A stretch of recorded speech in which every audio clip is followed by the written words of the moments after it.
Tuh, jadi untuk pertama-tama saya mau menyampaikan bahwa kegiatan ini sudah saya sampaikan pada Pak Hamidi. Mencari jadwal Pak Hamidi ini susah. Sebenarnya saya ingin beliau hadir datang gitu untuk tahu sedikit lah apa yang saya kerjakan. Kalau kayak gini kan saya seperti melangkahi kepala sekolah ngadakan begini-begini. Beliau nggak ada, tapi mencocokkan jadwal Pak Hamidi nggak bisa-bisa terus bapaknya. Jadi saya laksanakan sendiri saja, dan Pak Hamidi nyuruhnya hari Senin hari ini, jadi saya laksanakan di hari Senin. Jadi Bapak Ibu, hari ini yang akan saya sampaikan yaitu diseminasi. Diseminasi ini apa yang sudah saya dapat dari pembelajaran yang kemarin, saya dituntut untuk menyampaikannya kepada guru-guru, entah itu guru-guru di sekolah saya ataupun guru-guru di sekolah lain, ataupun bisa juga secara daring. Baik Bapak Ibu, sebelum masuk ke materi, ice breaking terlebih dahulu, ada yang punya ide untuk ice breaking? Oh iya. Silakan Pak. Ya,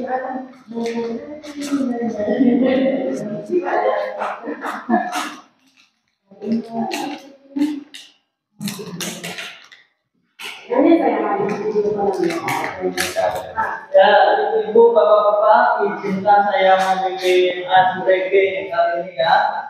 Nah, kalau saya bilang selamat pagi, tepuk tangan sekali. Selamat siang, tepuk tangan 2 kali. Selamat sore, tepuk tangan 3 kali. Selamat malam, tidak tepuk tangan. Bisa Bapak Ibu? Ya. Coba. Boleh berdiri biar semangat ya. Duduknya, Bu Yanti bisa tempat Yanti. Ya. Sudah siap? Selamat sore. Selamat pagi, selamat siang, tidak bertepuk. Selamat siang, selamat pagi, selamat malam. Kita mulai ya, yang salah di depan.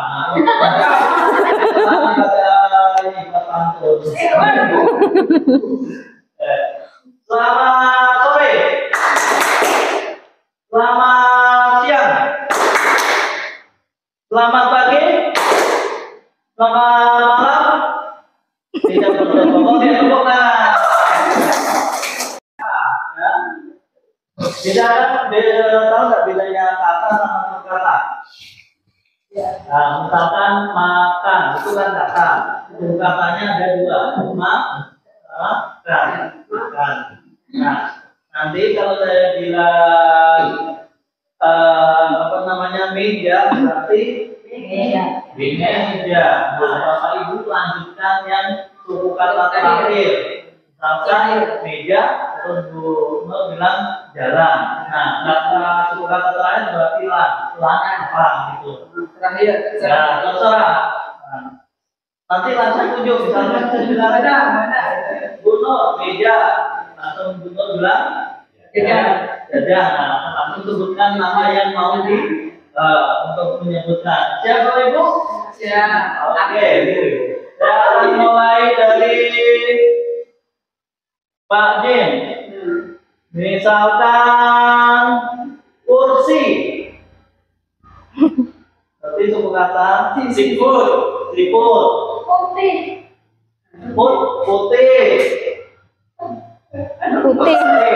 Ke siapa? Mana?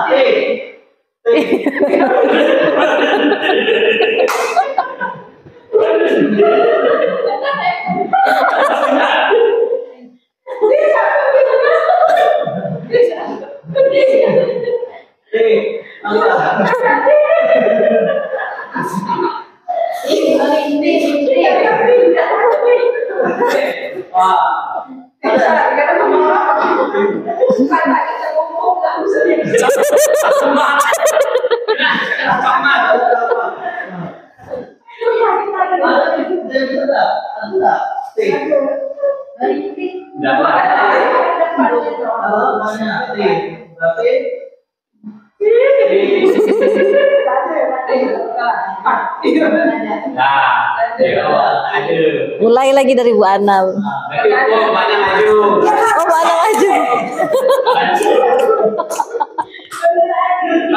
maju. Oke, Buana berikan ini. Misalkan kita dari Buana. Sapu. Putih.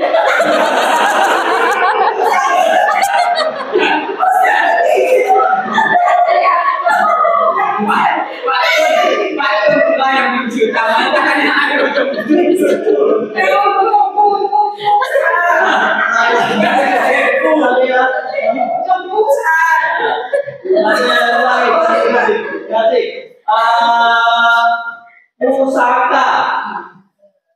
Kartun. Wisma. Wisma.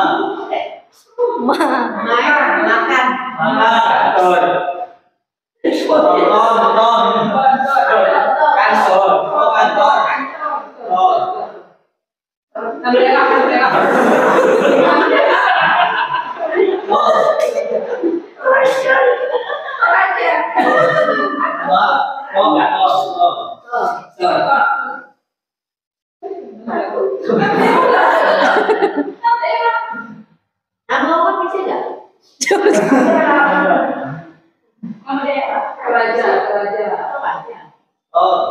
Ayo ada.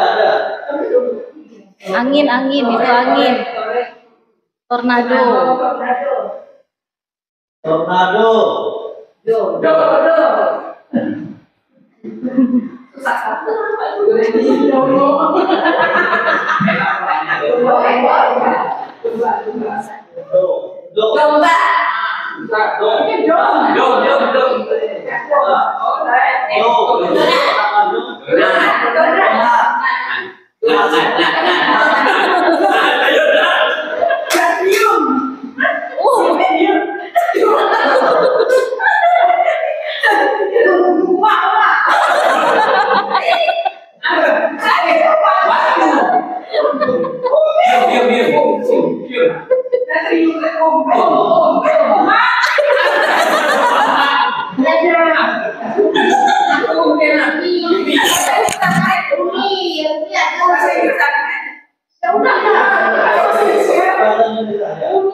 Binatang.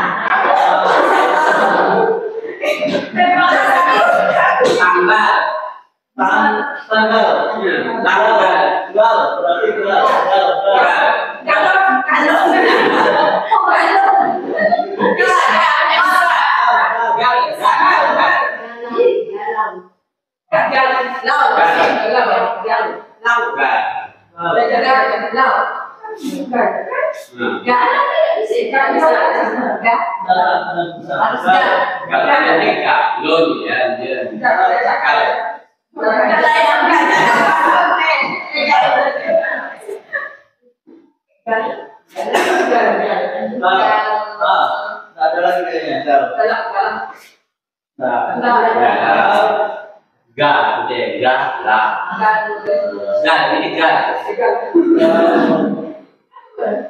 Oke, kalau tidak ada, tepuk tangan untuk kita semuanya. Oke, terima kasih, Ibu. Baik, terima kasih. Baik, saya mulai saja. Assalamualaikum warahmatullahi wabarakatuh. Diseminasi penerapan budaya positif di sekolah.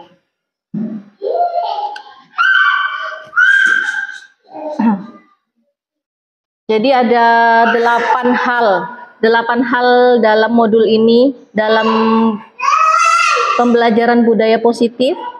Ada 8 hal. Yang pertama, perubahan paradigma belajar, disiplin positif, nilai-nilai kebajikan, kebutuhan dasar manusia, motivasi perilaku manusia, disiplin positif, sudah ya tadi, keyakinan kelas, posisi kontrol guru, dan segitiga restitusi.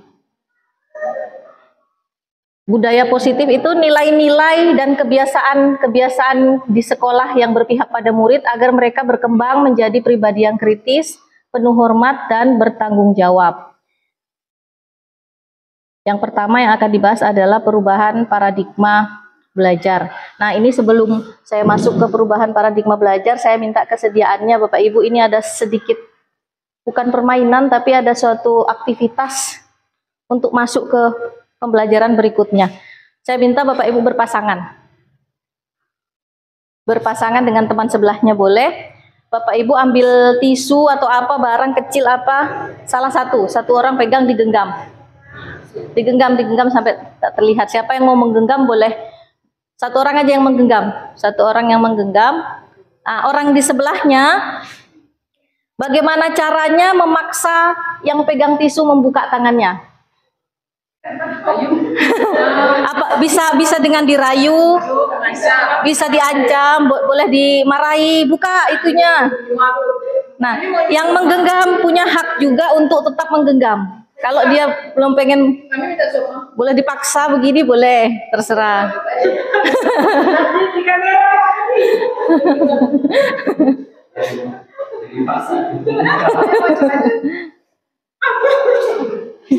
Terserah gimana caranya. Yang menggenggam pun terserah mau buka atau enggak.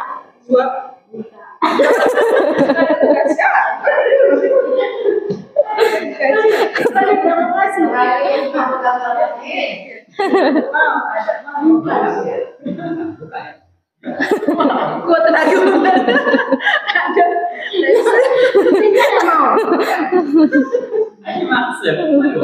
Saya beri hitungan 1 sampai 10. Yang pegang ini pilihan mau dibuka atau enggak, terserah. Yang ini merayu terus, memaksa, mau pukul, mau apa. 1, 2, 3, 4, 5, 6,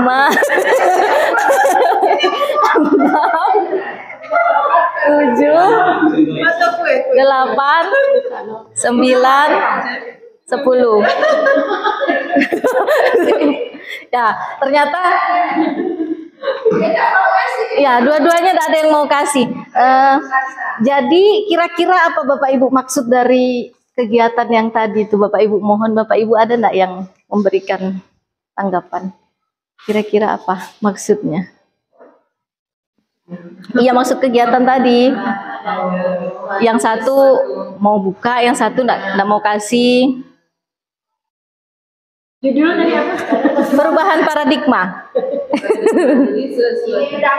Jadi suatu yang berharga. Ingin mendapatkan sesuatu perlu perjuangan. Ada lagi. Sesuatu yang berharga menurut diri tidak bisa sembarang dilepaskan. Sesuatu yang berharga tidak bisa dilepaskan.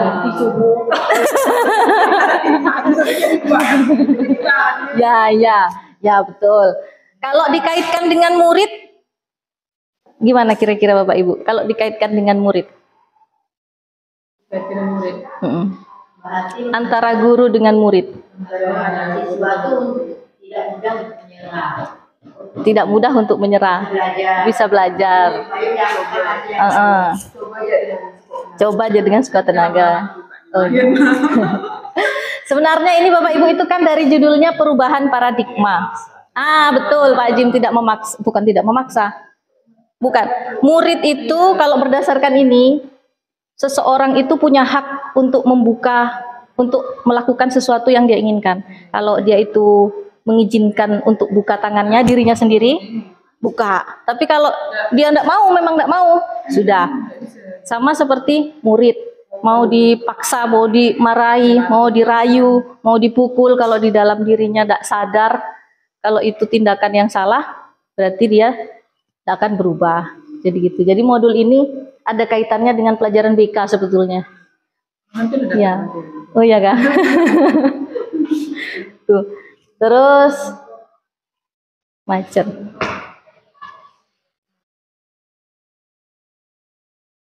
Nih, kita sendiri yang memegang kontrol atas kepalan tangan kita, apakah mau membuka atau menutup kepalan tangan itu tergantung diri sendiri. Sesuai dengan kebutuhan dasar kita saat itu. Misalkan karena dirayu mau ditukar es, ketika Bu Nur butuh es, dia akan melepas. Tapi kalau enggak mau, tetap enggak mau. Gitu.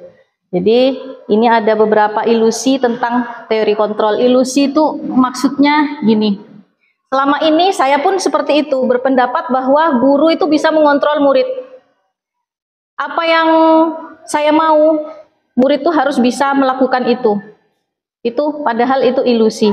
Kalau murid itu memang dalam dirinya tidak mau, tetap tidak mau. Contohnya seperti Asia.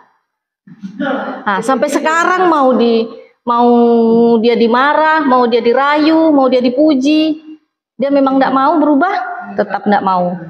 Nah, itu. Kemudian ilusi bahwa semua penguatan efektif bermanfaat. Penguatan efektif ini bujukan, rayuan, disanjung-sanjung supaya dia berubah, itu tetap tidak bisa. Kemudian yang ketiga, ilusi bahwa kritik ini dimarah. Ilusi bahwa orang dewasa berhak memaksa. Jadi selama ini saya juga seperti itu, mungkin banyak orang juga begitu, menganggap bahwa orang itu bisa kita kontrol, padahal tidak bisa.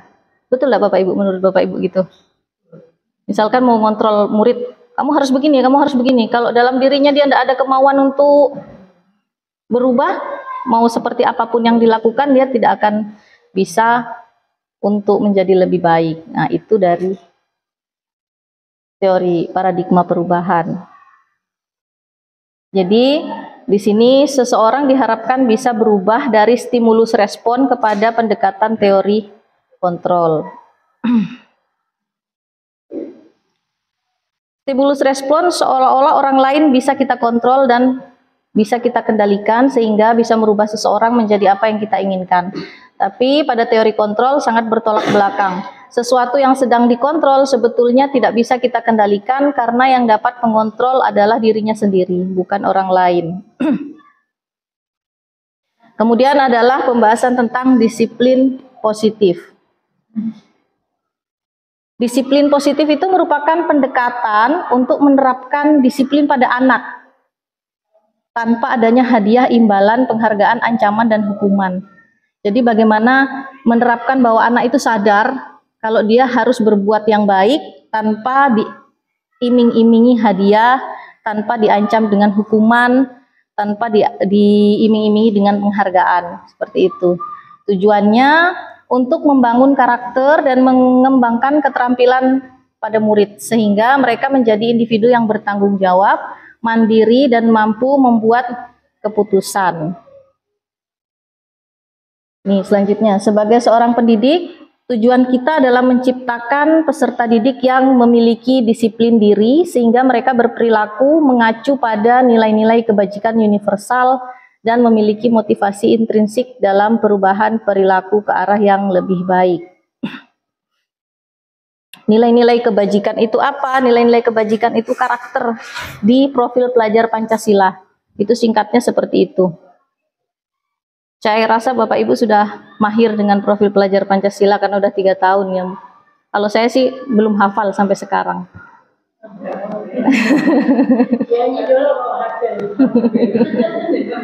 Yang paling hafal Bu Yunita kayaknya ini. Motivasi perilaku pada manusia itu ada 3 jenis. Yang pertama, untuk menghindari ketidaknyamanan atau hukuman. Ini motivasi dalam diri masing-masing masing-masing manusia. Kemudian untuk mendapatkan imbalan atau penghargaan. Dan yang ketiga, motivasi intrinsik. Jadi kedua motivasi ini, kalau motivasi yang ini, yang ekstrinsik ini, dia itu munculnya dari luar diri dia. Sedangkan yang intrinsik ini dari dalam diri manusia itu sendiri. Jadi untuk menjadi seorang yang mereka inginkan, menghargai diri sendiri dengan nilai yang mereka percaya. Jadi harapannya membuat di sekolah itu membuat bagaimana murid itu memiliki motivasi intrinsik dalam dirinya. Jadi dia itu berbuat tidak untuk takut dihukum, tidak untuk ingin mendapatkan hadiah. Seperti itu. Kemudian ini menurut Ki Hajar Dewantara, merdeka itu tidak lepas dari perintah akan tapi juga cakap memerintah diri sendiri. Selanjutnya adalah hukuman, konsekuensi, dan restitusi. Sebelum berlanjut, ada yang sudah tahu enggak bedanya hukuman, konsekuensi, dan restitusi? bedanya. Belum. Nih, bedanya hukuman. Kalau hukuman itu tanpa terencana, tiba-tiba.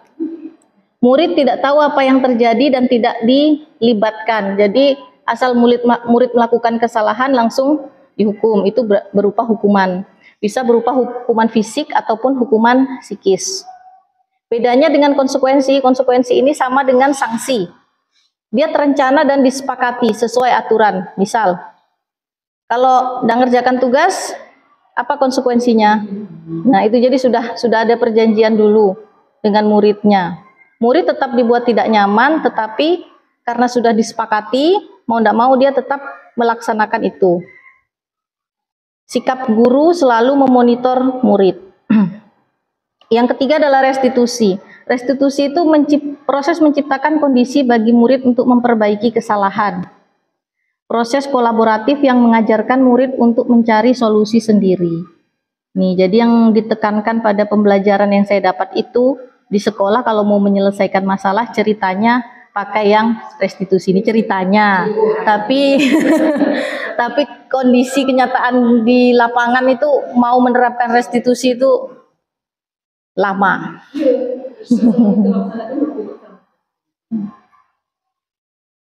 Nih contohnya perbedaan. Misalkan murid sering tidak mengerjakan tugas. Kalau contoh hukuman disuruh hormat bendera 10 menit, itu berarti hukuman. Kalau sanksi konsekuensinya karena dia tidak mengerjakan tugas suruh mengerjakan jam istirahat. Itu bedanya. Tapi kalau restitusi ditanyakan dulu, kamu tahu enggak apa yang sudah kamu ini langgar? Kamu tahu enggak? Terus ditanya gimana kamu supaya ini apa namanya menyelesaikan masalahmu itu seperti apa. Jadi seolah-olah menyuruh dia seperti itu. Itu bedanya hukuman restitusi dengan konsekuensi.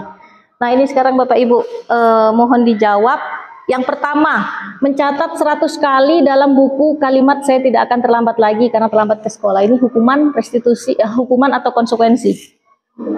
Hukuman. Kemudian yang kedua, lari mengelilingi lapangan basket 2 kali karena terlambat hadir. Hukuman.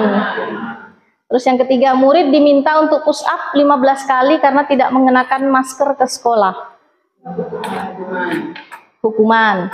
Menggantikan kertas tugas teman yang telah dicoret-coret. Konsekuensi. Berjemur di lapangan basket jam 12 siang karena ngobrol dengan teman. Hukuman. Murid diminta bertelanjang kaki sepanjang hari karena tidak menggunakan sepatu warna hitam sesuai peraturan sekolah. Membersihkan tumpahan air di meja karena tersenggol. Konsekuensi. Karena tersenggol, yang menyenggol dia sendiri. Kehilangan 10 menit jam istirahat untuk mengerjakan tugas karena terlambat datang dan tertinggal pelajaran 10 menit. Konsekuensi. Duduk di bangku pinggir lapangan saat jam istirahat, tidak diizinkan bermain oleh guru piket karena mencederai teman di saat bermain di lapangan. Ini konsekuensi. Oke. Kemudian keyakinan kelas. Mengapa namanya keyakinan kelas bukan peraturan kelas? Ada yang bisa berpendapat?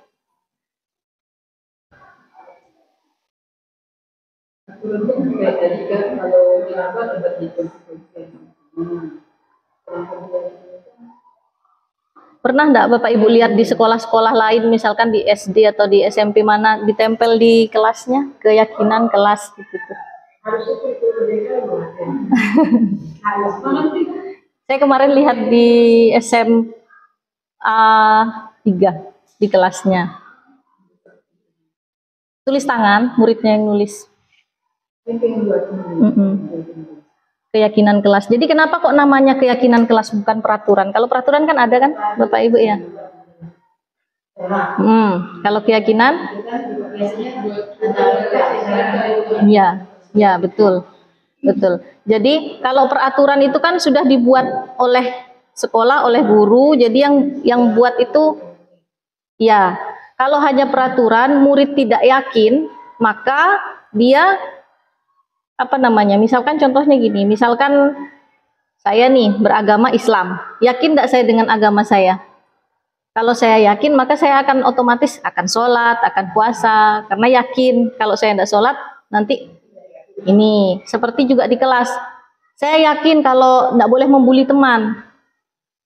Kalau itu hanya sebatas aturan, dia tidak yakin, maka dia akan mudah untuk melaksanakannya. Ceritanya begitu. Mengapa namanya keyakinan kelas? Jadi, keyakinan kelas itu keyakinan kelas itu biasanya dibuat ketika awal tahun ajaran baru. Dengan wali kelasnya. Jadi murid-murid tuh ditanya, caranya membuatnya begini. Murid-murid ditanya, kalian pengen kelas yang seperti apa? Ditanya satu-satu. Saya sudah pernah praktek dulu seperti ini. Jawaban murid macam-macam. Ada yang pengen kelas tenang, ada yang pengen kelasnya dicat putih, ada yang pengen di keramik, macam-macam, jadi melebar kemana-mana kan. Tapi nanti dipilih yang kira-kira untuk kondisi kelas. Misalkan anak minta kelas itu nyaman, kelas itu tenang. Maka harus apa? Dia harus apa supaya kelas itu tenang? Seperti itu. Jadi sifatnya abstrak, berupa pernyataan universal, dibuat dalam pernyataan yang positif. Jadi bahasanya itu bukan tidak boleh ribut, bukan begitu. Tidak boleh terlambat, bukan tidak boleh, tapi pakai bahasa yang positif, datang tepat waktu. Misalkan kayak gitu. Itu keyakinan kelas. Terus misalkan dilarang membuli, itu kan kalimat negatif. Dijadikan positif, saling menghormati antar teman, misalkan seperti itu. Keyakinan kelas ini tidak usah banyak-banyak, 6 saja, 5 saja boleh. Yang penting itu melekat di anak-anak dan dia yakin dia bisa melakukan itu. Itu kalau keyakinan kelas. Makanya itu yang membedakan antara keyakinan dengan peraturan kelas. Nah ini 5 posisi kontrol. 5 posisi kontrol guru. Kira-kira Bapak Ibu ada di mana ya? Ada yang guru itu ada yang memposisikan dirinya sebagai penghukum, pembuat rasa bersalah, teman, pemantau, manajer. Kira-kira teman aja. Kalau selama ini?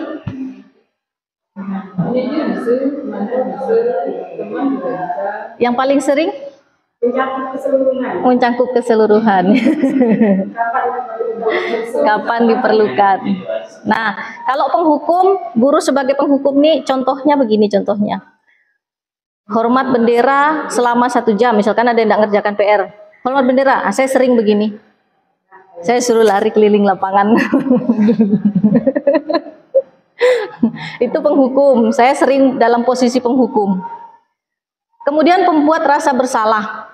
Membuat rasa bersalah itu misalkan seperti ini. Atau ini. Kamu enggak kasihan sama orang tuamu. Capek-capek kerja ini di sekolah jadi seperti itu kelakuannya. Nah, itu berarti memposisikan diri membuat murid merasa bersalah. Ini contohnya ketika tidak pakai atribut ya. Kasusnya ketika ini. Tidak pakai atribut. Kalau sebagai teman dia bahasanya seperti ini. Ayo dong ikut aturan sekolah, tolong bantu Bapak Ibu sekali ini saja. Nanti Bapak Ibu dimarah Pak Kepsek nih kalau kamu enggak pakai topi, kalau kamu enggak ini. Itu berarti memposisikan diri kita sebagai teman murid. Nah, kalau pemantau, Ibu lihat kalian nih sudah 5 kali terlambat, sudah berkali-kali tidak pakai topi. Nah itu berarti pemantau. Jadi Bapak Ibu tuh hafal. Ini biasanya yang bikin ulah. Berarti itu pemantau. Yang terakhir ini manajer. Apa kamu tahu alasanmu? Kira-kira bagaimana? Jadi manajer itu dia berusaha tanya ke dia salahnya apa, terus kemudian memperbaiki salahnya itu apa. Ya. Jadi ceritanya Bapak Ibu, menurut yang membuat teori ini, yang paling ideal katanya manajer. Tapi ini sempat jadi perdebatan juga waktu saya masih Zoom dengan itunya mentornya. Saya tidak bisa kalau semua kasus harus jadi manajer ini kalau menurut saya. Karena kasus-kasus tertentu murid tuh memang perlu dikasih shock terapi atau seperti apa. Kalau seperti Asia, kamu tahu salahmu apa?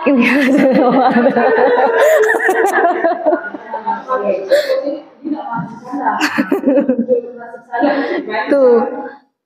Kalau kasus-kasus yang ringan mungkin bolehlah. Atau ini yang lebih expert nih guru BK, gimana menangani masalah. Karena saya bukan guru BK, asal ada yang salah langsung saya hukum. Dulu saya begitu. Jadi mereka tuh bisa menceritakan begitu. Kalau di mana-mana ada di mau masih di sana, benar. Nanti guru BK bilang ada yang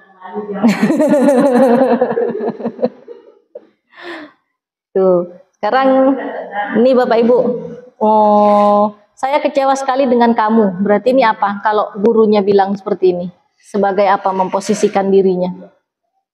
Membuat rasa bersalah. Kalau ini penghukum, kamu tidak pernah benar melakukannya. Penghukum. Ayolah lakukan demi ibu bapak. Berarti ini kalau merayu-merayu gitu, guru itu memposisikan diri sebagai teman.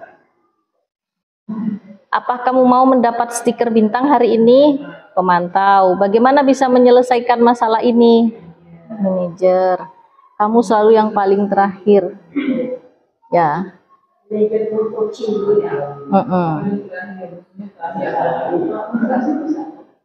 Membuat rasa bersalah. Ya, saya juga sering membuat rasa bersalah itu.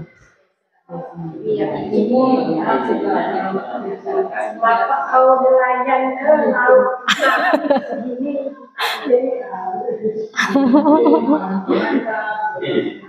Iya. Manajer yang jarang.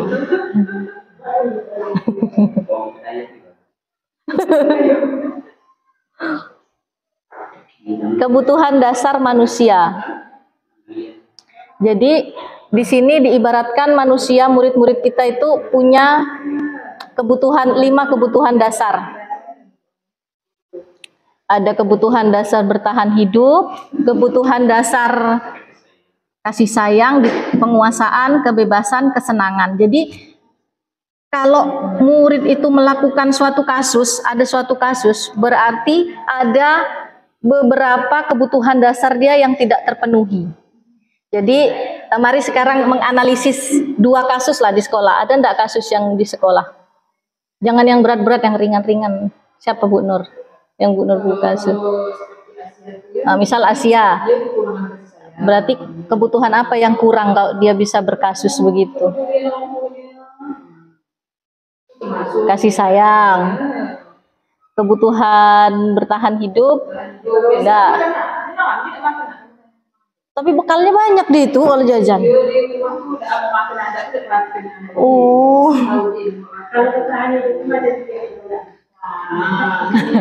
Kalau yang kebutuhan bertahan hidupnya hilang tuh bisa jadi yang sering dilemas di kelas tuh tidur. Tapi kalau Asia pakaian, ya kebutuhan dasar. Kalau kebutuhan rasa kasih sayang nih sama, misalkan sama gurunya dia sering dia apa? Bukan sering. Dicuekin terus. Nah, bisa jadi kurang kasih sayang. Itu.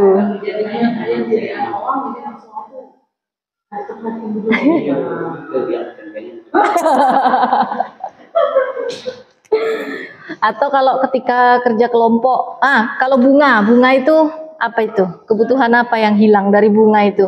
Kok dia bisa begitu? Mati lampu kayak ini. Aduh. Lanjut sudah. Ya, Ya. Ayah, mati lampu nyorotnya gini aja. Hah? Masuk lagi ke rekaman. Aduh. mana ada yang bayu. Enggak, maksudnya ininya enggak usah dikelihatankan proyektornya, gini aja. Enggak masalah. Cari perhatian, nih bertahan hidup, kasih sayang, penguasaan masuk enggak bunga, kehilangan penguasaan enggak dia? Keinginan. Karena dia enggak merasa enggak bisa-bisa. Dia tidak kena anggap kawan-kawannya. Ya. Karena asal duduk bunga pasti udah mau ngasih kok pun. Kalau kebutuhan dia seorang memang bunga dia itu pintar kayak Itu udah mau kawan udah mau pintar banget. ada yang galak itu, siapa yang bisa enggak mau sama bunga tuh, yang cewek? siapa? Ada kelas dia. Pokoknya Ini yang perhatikan dia itu orang yang dimau dia. Bu Ana berarti Ada cocok satu balik kawan- kelasnya bunga. Dia namanya ada gitu ya. Enggak, dia yang itu. Nah kalau dia sama guru laki-laki, Cepat dia. Iya gak? orang yang sesuai dengan keinginan Kalau Pak dia. Yadi cepat dia. Waduh, Sama, dia cewek pun sama. Gitu, bunga itu. bunga. Padahal suhu deh. Lagi Pak Jin. Iya. Dia betul. Tapi kalau di rumah tuh emang kena aniaya diniam gitu, kena suruh-suruh diniam ke rumah dia. Tapi ada, ini pun sama, model lain enggak. Iya, no yang lainan, tapi dia lebih aktif daripada bunga. Bunga ini kan agak pendiam, agak ada mau banyak ngomong, ini malah kayak gini. Benar. Kalau kebutuhan kebebasan apa kira-kira contohnya Bapak Ibu? Kebebasan hilang. Mau mencoba hal baru. Misalkan dia selalu belajar di kelas, bosan. Misalkan pelajarannya membosankan gitu, berarti dia pengen bebas, pengen lari-lari gitu kan ya. Gambar. Dia pengen mau coba hal baru, Bang. Itu Tidak pancing. menonton. Soalnya dia asik soalnya. Oh, berarti ya. Bosan, keinginan. Kalau yang hilang kebutuhan kesenangan seperti siapa nih? Itu Randa. Anda. Manda. Dia mau tidur. Sekarang tidur. Karena di sekolah merasa Tidak kepaksa. antusias kan, Bang. Itu Ada yang kebutuhan ada kesenangan. Kemudian ini segitiga restitusi. Segitiga restitusi ini ceritanya diharapkan kalau menyelesaikan masalah itu dialog dulu sama murid. Ceritanya begitu. Jadi Kalau dalam konseling. ada 3 langkah. Yang pertama, validasi tindakan yang salah, menstabilkan identitas, menanyakan keyakinan. Jadi kalau ada murid yang berkasus itu tidak boleh langsung dihukum berdasarkan yang saya pelajari di sini. Iya. Ya. Nah, tapi kemarin saya debat juga dengan itu. Kalau begini lama kasus ini selesai. Kalau kasus-kasusnya agak banget tuh memang. Malah tidak selesai-selesai. Oh. Sejodoh dia, tuntas kasus dia. Gurunya tidak tuntas, kan dia yang tuntas. Kelaminan. Ya, macam-macam masih. Nah, Ya, Susi sendiri. jadi ciri-ciri kegiatan menstabilkan identitas tuh gurunya ngomong berbuat salah itu wajar. Ibu juga pernah buat salah. Ceritanya gitu Itu ceritanya. masuk dalam konseling itu banyak diomong. Terus ibu tidak mau cari siapa yang salah, tapi ibu mau cari solusi, membesarkan hati dia supaya dia tidak bahwa kesalahan itu proses pembelajaran. Itu sih alasan klasik. Ceritanya gitu. Tapi kan Kemudian kalau validasi tindakan yang salah, misalkan dia ada kasus tidur di kelas gitu ya. Jadi punya Kamu pasti alasan. punya alasan melakukan hal tapi itu. itu Nah, ditanya dia kenapa.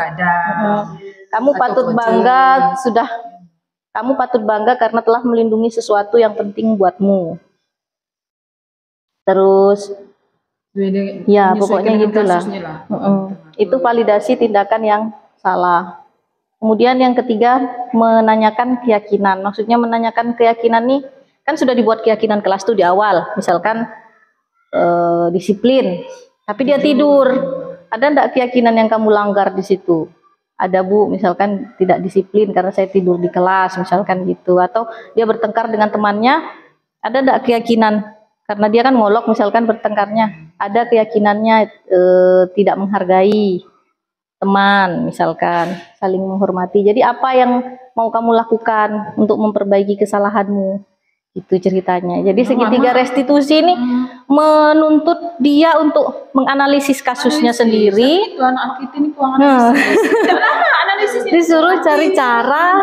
Mereka tuh Kalau kasus macam itu kita, malam udah pernah ngapa kalau gitu kan istilahnya, terus maunya kok gimana cara menyelesaikan? Nah ya Cuci itu. WC aja Bu. Karena rumah yang nggak dikerjakan dulu ya. Cuci WC. Jadi dia ketika kita tanya macam itu, cuci WC ya Bu. Ya itulah. Nah, sudah pernah nanya macam itu. Ya. Dia pilihan hukumannya mengaku diakukan kan. Jadi dihukum. Nggak pernah ada. Pernah. Wajib nan. Nantilah. Nggak, saya mau minta itu ya. Secara berpasangan, misal Bu Nur nih berkasus apa, Bu Ana nih marahin sebagai gurunya tuh apa gitu. Bu Nur milih kasus, misalkan Bu Nur habis nakalkan kawannya, habis buat kawannya nangis gitu. Jadi Saya aja lah, biar saya makasih di BK. ah, Tapi kita ngaku, itu banyak pertanyaan aja. Anak tuh kan berbuat salah, tapi ngaku. iya. Nanti Pak Jim dengan Bu Dewi kasus lain. Kasus apa? Iyalah. Siapa yang jadi gurunya, siapa yang jadi muridnya.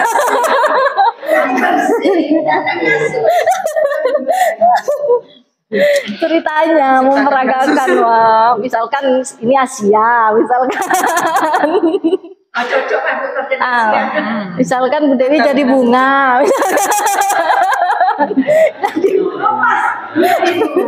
Kan ya laki kan yang mulai jadi ya, jadi gimana cara menyelesaikan kasusnya itu?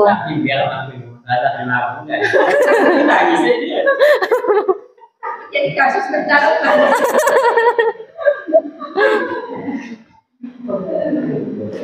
Kayak gitu.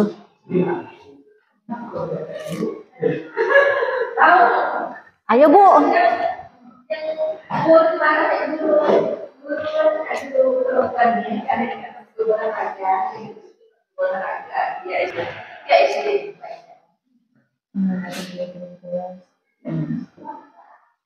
Contoh dulu kah? Contoh dulu kah? Contoh yang sama. Contoh. Ini praktek saya kemarin. Mungkin restitusi dengan murid. Kasus 1, murid mengolok temannya yang nilai ujiannya jelek karena belum lancar membaca.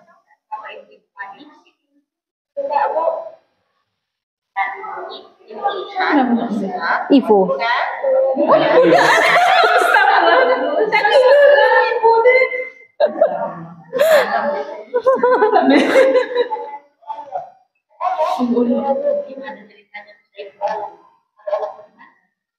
Tadi ibu ngeliat nilai Musa jelek. Itu ibu aku. Tapi dia tidak baca itu dari mikir terus bu. di sekolah ini.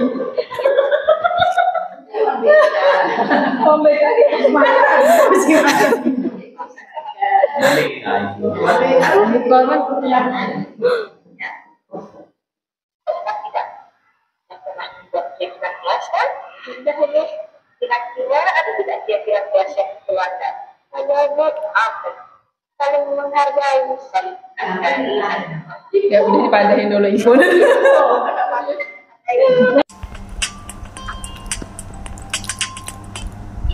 Ibu tahu nggak kenapa ibu panggil ke sini? Enggak bu. Tadi ibu lihat Nisa, kawan ibu kan, Iya, Bu. kelas kan, nangis. Ibu tahu nggak kenapa dia nangis? Tahu bu, Kenapa? karena ibu olok. Ibu olok. Iya bu. Gimana ceritanya bisa ibu olok? Kamu olok bagaimana? Tadi ibu ngeliat nilai Nisa jelek. Habis itu ibu olok bu. Karena dia tidak bisa baca jadi nilainya jelek terus bu. Begitu. Iya. Terus Nisanya? Nangis, tidak terima. Terus gimana perasaan ibu setelah melihat Nisa seperti itu? Menyesal sih bu. Misal, ibu merasa salah itu. Iya bu. Oh ya, Bu, Wajar, setiap orang melakukan kesalahan. Ibu pernah melakukan kesalahan. Tapi yang paling penting, kita harus bisa menyadari kesalahan-kesalahan itu, ya. Ibu bangga sama Ibu karena Ibu sudah mau mengakui kesalahan Ibu, ya. Ibu ingat tidak? Sudah pernah membuat keyakinan kelas kan? Sudah, Bu. Kira-kira ada tidak keyakinan kelas yang Ibu langgar? Ada, Bu. Apa itu? Saling menghargai. Saling menghargai, saling menghormati, ya. Iya. Kira-kira saling menghormati dan menghargai itu penting tidak Ibu? Penting, Bu. Apa sih yang mau Ibu lakukan untuk memperbaiki kesalahan Ibu sama Nisa ini? Minta maaf dengan Nisa. Habis Minta itu maaf. belajar sama Nisa biar nilai Nisa tidak jelek lagi. Oh ya, baik. Setelah ini Ibu akan minta maaf, kemudian ajak Nisa belajar sama-sama ya. Iya, Bu. Biar nilai Nisa bisa tidak jelek terus ya. Biar Nisa lebih lancar lagi membaca ya. Bagus. Oke, kalau seperti itu silakan dilakukan. Boleh kembali ke kelas.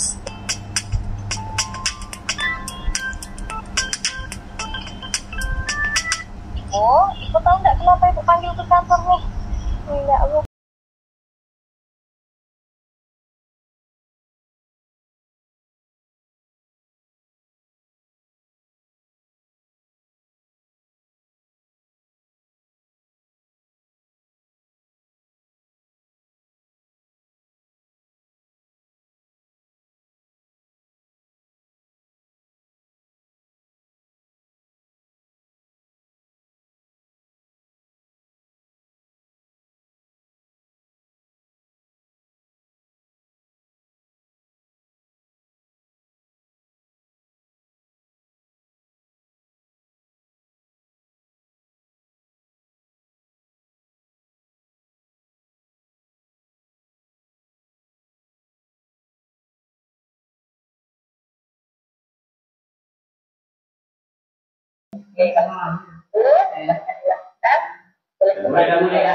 Dah, silahkan Bu. Bu Nur dulu. Kasusnya apa? Misalkan tidur di kelas. Asia, siapa yang jadi Asia?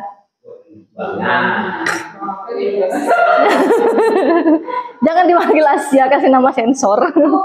Jadi punya gampang. Jadi dia punya bunga. Jadi kita terus solusi.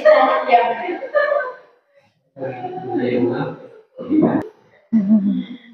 Nah, jadi aku kasih nih, mama nih. Serah. Ceritanya dipanggil mereka. Kasus apa ini? Tidur di kelas? Asia, oh ya.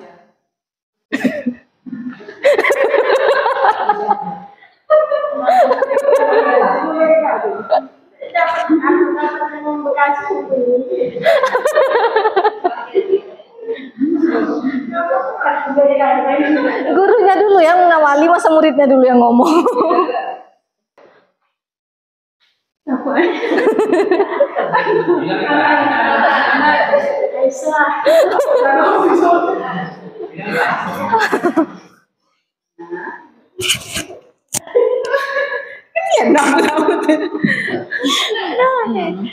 Dan Bu, dari saya nih.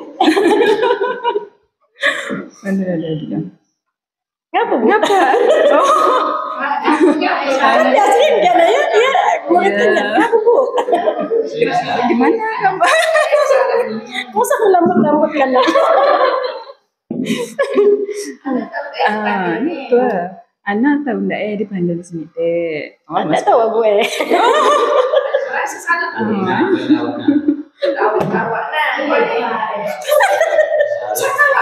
Tahu seriusnya Ibu nanya nih, ngapa mau panggil ke CNN? Ada tahu gue saya teh. Ngapa Ibu panggil saya teh Bu? Kesana deh, kira apa lah gimana ya? Ada gue. Oh, salah. Ketawa. Kasus gitu. Terus bertekan. Lari. Dewi. Pak Jema. Ya, Pak. Saya di sini. Baik, siapa yang marah? Yang jadi guru siapa?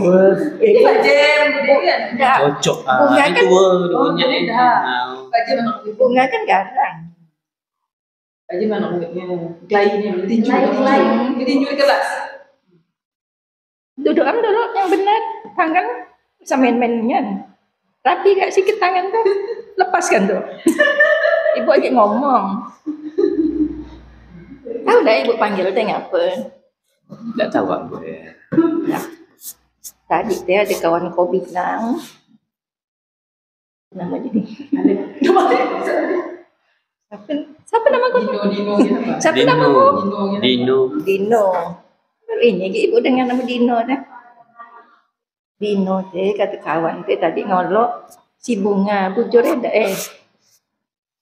Tidak bujur. tapi ngapa Bunga nangis? Siapa yang ngacau deh? Manalah saya tahu, Bu. Saya tidak tahu apa. Tapi katanya Dino yang ngacau teh. Soalnya Dino yang duduk dekat siang teh. Dia bah cemburu kan ibu. Nah, apa cemburu sama ibu teh? Ibunya dah tua. Apa pasal? Paham ya. Lain kali usah ngolok-ngolok kawan di Bunganya.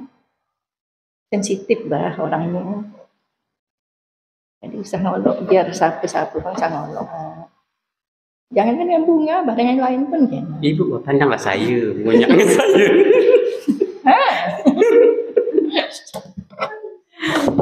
Ini siswanya yang mengajar.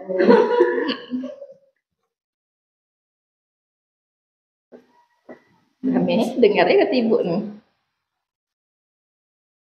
Kasih solusi sendiri. Tanya solusi. Gimana? Menurut Dino bagaimana? Ada. Tunggu loh. Minta maaf gitu. Dari kulitnya saya minta maaf Bu Sobina gitu. Tapi dia nak ngaku bersalah. Dia nak ngaku. Serah ibu mau ngapakan saya. Nah, jadi maunya gimana? Ini kan Bunga ini udah nangis-nangis, bah. Biar Bunga gak nangis gimana caranya? Mau gimana, Bu? Saya ini tidak tahu apa-apa. Jangan kok gitu, minta maaf aja sama Bunga. Maaf cuma ada salah. Saya tidak bersalah. Jadi bocornya tidak bersalah nih. Ibu pun dah lihat bah tadi. Nah itu yang susahnya kalau dia nggak ngaku bersalah sih. Dan ini bertolak belakang nih. Sebenarnya berhadapan gini ya. Namanya boleh diganti ya? Boleh ganti. Nanti kok saya sebut Yanti payah saya. Kualat. Oke, kualat itu. Adik kualat tak udah drama. Ganti siapa Jaya? Ganti. Masa Bunga lagi? Sekarang. Asia. Kasih coba dua Asia dengan anaknya Ram. Asia dengan Bunga. Ayu. Ayo saya. Mulai. Apa kabarnya nih? Ayo. Kabar saya baik, Bu. Oh, alhamdulillah. Kalau baik. Ini Ibu mau nanya. Kemarin ngapa udah masuk sekolah? Anaknya saya itu dipanggilnya ngabu, Bu. Ya. Gitu kan? Oh, langsung dipanggil gitu Tahu enggak Ayu tuh. Oh. Ibu panggil. Oh iya. Ulang ya, ulang. Actionnya ulang. Ini Ayu tahu enggak ngapa Ibu panggil ke sini? Belum tahu, Bu. Masalah saya itu. Kira-kiranya apa? Ada merasa punya salah enggak? Ada kejanggalan? Kalau aku baru enggak nampak. Gini. Ayu ini kan kemarin masuk sekolah enggak? Udah 3 hari. Oh, 3 hari. Ada kirim surat atau enggak? Ada. Nah, apa tuh? Enggak mabuk, saya teh kendaraan saya, bapak saya dari kendaraan. Nah, kadang-kadang teh numpang teman. Oh iya, enggak apa-apa. Kalau enggak masuk sekolah, kalau sakit, izin, itu enggak masalah. Kita kan manusia itu ada kadang-kadang itu sehat, ada kadang itu banyak kegiatan. Iya ibu paham, enggak apa-apa, enggak masalah. Cuma kalau misalnya lebih dari 3 hari nih, ini kan udah 3 hari nih, enggak kirim surat, enggak kasih izin, teman-temannya udah tahu kemana Ayu. Seharusnya kasih kabar lah, jangan sampai hilang dari kabar kayak gitu. Ya boleh-boleh aja kita misalnya sakit kirim surat, tapi gue maklumin tidak masalah. Ya. Iya Bu. Terus kemarin bulan lalu juga sama. Iya Bu, itu masalah saya tuh Bu. Nah, bulan lalu malah ada kendaraan. Ada kendaraan. Bulan lalu juga sama kan, lebih dari 3 hari. Iya. Nah, gini, kan Ayu ini ada enggak teman dekatnya sekitar rumah atau misalnya enggak jauh di rumah atau teman sekelas atau kakak kelas atau adik kelasnya yang lewat-lewat lah. Ada enggak? Kawan sekelasnya ada Bu, cuman agak jauh. Agak jauh. Cuma kan kalau misalnya dia lewat, habislah, numpang dong gitu kan. Biasanya tuh Bu, dia tuh nyenggai saya. Nah ini tuh enggak tahu lah, karena diburu-buru mungkin. Oh, mungkin dia buru-buru. Ini ibu ada dengar temannya bilang, Ayunya katanya kalau disinggahi agak malu katanya. Iya Bu. Nah, kenapa Ayu malu? Kesiangan lah Bu. Oh kesiangan, takut temannya ikut kesiangan juga. Gitu. Jadi kalau dapat besok mulai besok nih ya, jangan nunggu nanti mulai besok atau mulai hari ini, tidurnya jangan terlalu malam. Ya, jangan terlalu banyak gadang, main HP, main TikTok, tuh kurang dikit. Kalau dapat jam 9, tidur. Habis itu bisa bangun sholat subuh nanti kemas-kemas bisa pergi sekolah, ya.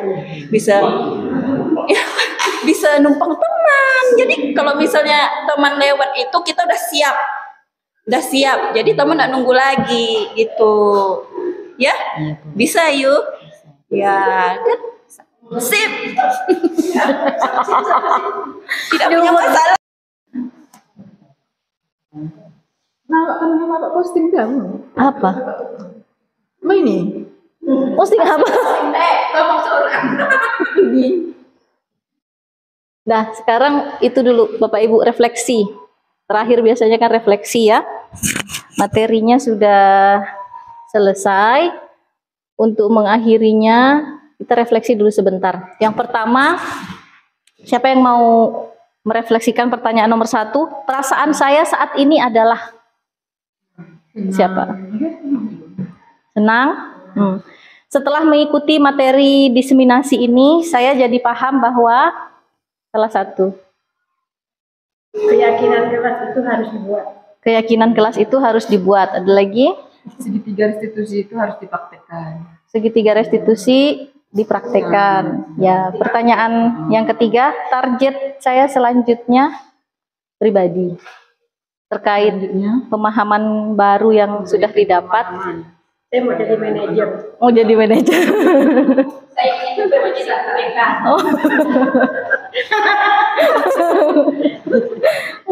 Ya itu. Baik, terima kasih Bapak Ibu, itu refleksi dari kegiatan hari ini. Saya akhiri sekian, saya tutup dengan doa terlebih dahulu. Untuk mengakhiri acara hari ini, berdoa dimulai.